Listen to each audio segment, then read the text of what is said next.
teman-teman, aku Linda Handayani, kelas 19A5, Prodi D3 Rekam Medis dan Informasi Kesehatan, Universitas Duta Bangsa Surakarta, akan menjelaskan sedikit tentang sistem pencernaan.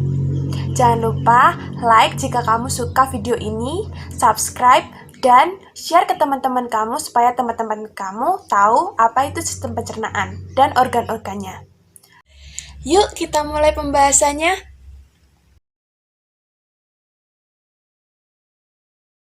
Intestinum tenue atau usus halus. Dinding usus kaya pembuluh darah yang mengangkut zat-zat yang diserap ke hati melalui vena porta atau vena terbesar. Dinding usus melepaskan lendir yang berguna untuk melumasi isi usus dan air yang berguna untuk membantu melarutkan pecahan-pecahan makanan yang dicerna. Makanan yang telah dicerna di lambung berbentuk kim atau bubur usus dan akan masuk ke usus halus melalui sphincter pylori. Pada permukaan usus halus terdapat tonjolan-tonjolan yang disebut villi. Fungsi villi memperluas bidang penyerapan usus halus sehingga proses absorpsi makanan menjadi lebih maksimal, terbagi atas 3 bagian, yaitu duodenum, jejunum, dan ileum. Usus 12 jari. Bagian dari usus halus yang terletak setelah lambung dan menghubungkannya ke usus kosong atau jejunum. Merupakan bagian terpendek dari usus halus, dimulai dari bulboduodenale dan berakhir di ligamentum teres. Merupakan organ reproperitoneal, tidak terbungkus oleh selaput peritoneum atau lembaran tipis yang melapisi rongga perut dan panggul, menghasilkan cairan pelumas yang memudahkan untuk bergerak bebas. pH-nya 9, terdapat 2 muara saluran, yaitu pankreas dan kantung empedu. Proses mencerna lemak dan mencerna kim atau bubur usus. Makanan masuk ke dalam duodenum melalui sphincter pylorus dalam jumlah yang bisa dicerna oleh usus halus. Jika penuh, duodenum akan mengirimkan sinyal kepada lambung untuk berhenti mengalirkan makanan. Selanjutnya adalah jejunum atau usus kosong. Adalah bagian kedua dari usus halus di antara usus 12 jari atau duodenum dan usus penyerapan atau ileum. Panjang seluruh usus halus adalah 6-8 meter, yang 2 meternya adalah usus kosong. Usus kosong dan usus penyerapan digantungkan dalam tubuh dengan mesenterium atau bagian dalam selaput peritoneum. Permukaan dalam berupa membran mukus dan terdapat jonjot usus atau villi. Selama histologis dapat dibedakan dengan usus 12 jari, yakni berkurangnya kelenjar Brunner atau kelenjar submukosa yang berfungsi untuk melindungi usus dari zat asam. Terakhir adalah usus penyerapan atau ileum, yaitu bagian terakhir dari usus halus, memiliki panjang 2-4 meter dan terletak setelah duodenum dan jejunum, dan dilanjutkan oleh usus buntu.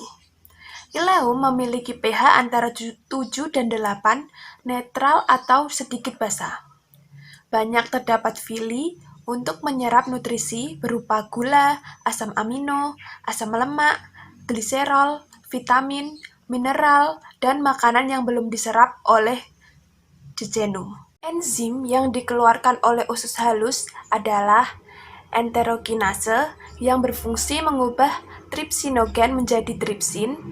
Ada maltase yang mengubah maltosa menjadi glukosa atau galaktosa, dan sukrase yang mengubah sukrosa menjadi glukosa dan fruktosa. Lipase mengubah lemak menjadi asam lemak dan gliserol.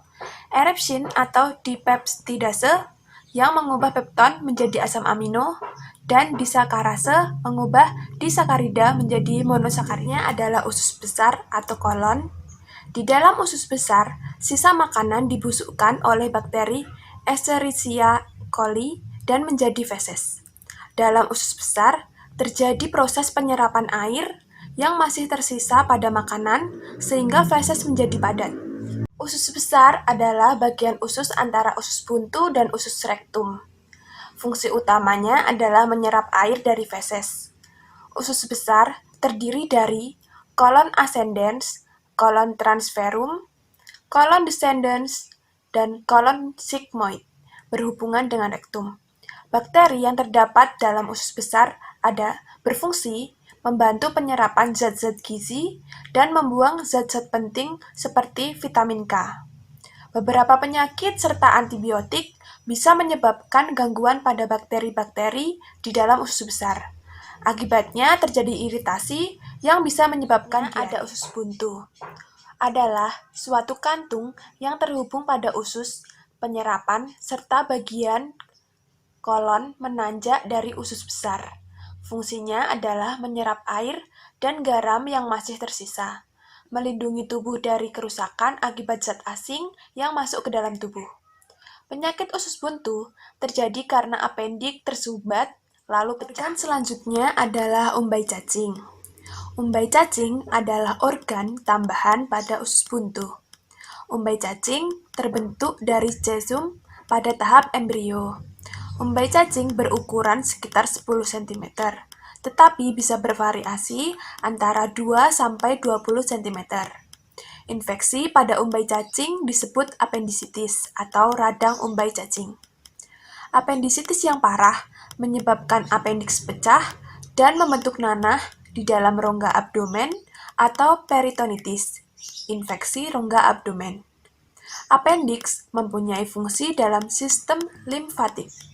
Operasi membuang umbai cacing dikenal sebagai apendektomi. Selanjutnya adalah rektum dan anus. Rektum dalam bahasa Latin adalah regere atau meluruskan, mengatur. Adalah sebuah ruangan yang berawal dari ujung usus besar setelah kolon sigmoid dan berakhir di anus. Berfungsi sebagai tempat penyimpanan sementara feses. Biasanya rektum ini kosong karena tinja disimpan di tempat yang lebih tinggi, yaitu pada kolon descendens. Jika kolon descendens penuh dan tinja masuk ke dalam rektum, maka timbul keinginan untuk buang air besar. Mengembangnya dinding rektum karena penumpukan material di dalam rektum akan memicu sistem syaraf yang menimbulkan keinginan untuk melakukan defekasi. Jika defekasi tidak terjadi, seringkali material akan dikembalikan ke usus besar, di mana penyerapan air akan kembali dilakukan. Jika defekasi tidak terjadi, untuk periode yang lama, konstipasi dan pengerasan feses akan terjadi. Orang dewasa dan anak yang lebih tua bisa menahan keinginan menahan BAB, tetapi bayi dan anak yang lebih muda mengalami kekurangan dalam pengendalian otot yang penting untuk menunda BAB. Anus merupakan lubang di ujung saluran pencernaan di mana bahan limbah keluar dari tubuh. Sebagian anus terbentuk dari permukaan tubuh atau kulit dan sebagian lainnya dari usus. Pembukaan dan penutupan anus diatur oleh otot sphincter.